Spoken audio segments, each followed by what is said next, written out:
Konbanwa minasan, I'm Lexame Labias Calosa. I am 26 years old. I am currently living here in Japan. My previous work in Philippines is a vault custodian at Sinag Pawn Shop, and I am graduated with a degree of Bachelor of Science in Business Administration, major in Human Resource Development Management. Magna 9 months na ako dito sa Japan.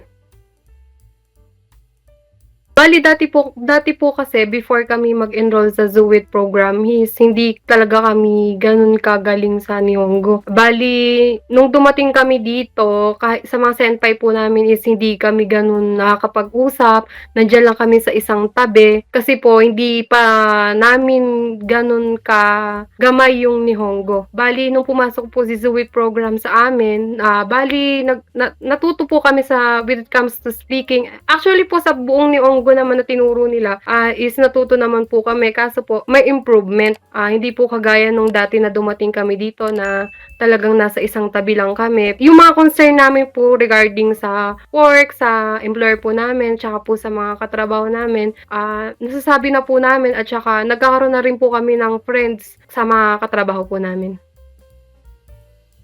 Iba po kasi pagdating dito, iba po yung naturo sa Pinas tsaka po sa mga sinasabi ng mga Japanese. Well, tapos nag-improve pa po yung pagsasalita namin yun nga po nung nakapag-enroll na po kami sa ZUIT program kasi po, hindi naman po actually sa Nihongo lang kami ginabayan po ni Sensei Aren, pati po sa mga nangyayari dito sa Japan o kumusta kayo diyan, anong nangyayari sa trabaho. Kumbaga po is, hindi lang sila concerned sa Nihongo namin, pati po dito sa kung anong nangyayari po sa amin dito sa Japan.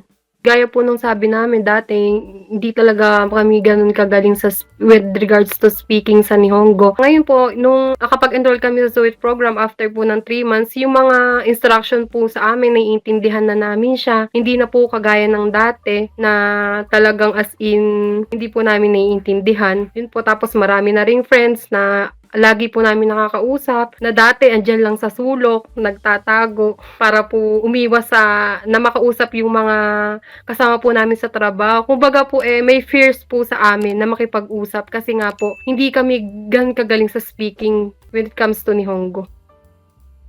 Bale yung best part naman po Sensei is lahat po kasi po yung kay Sensei Alren po, natututo po kami sa yung pang N5 po namin, araw-araw po kaming kinakaiwa, yung bigla po kaming bibiglain na magbigay kami ng example sa ganyan, sa ganito. 2 pairs po kami, nagka-conversation po as Japanese. Ganun po, kaya halos lahat naman po ng naging session po namin sa ZUIT is masasabi ko naman po na unforgettable naman po siya.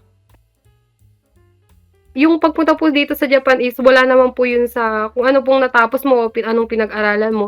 'Pag po talaga gusto mo is gagawin mo talaga siya at magtitiyaga ka po talaga na, makapunta dito kung talagang yun po talaga yung dream mo. Sa Nihongo po never stop learning kasi po sa Nihongo po is marami pong opportunity na nag-iintay sa inyo, like puwede po kayong maging sensei, maging tourist guide sa Pinas kung ayaw niyo na po dito sa Japan. Puwede na po kayong maging stable po ng trabaho sa Japan, using Nihongo po kasi po napakarami po talagang opportunity na nag-iintay.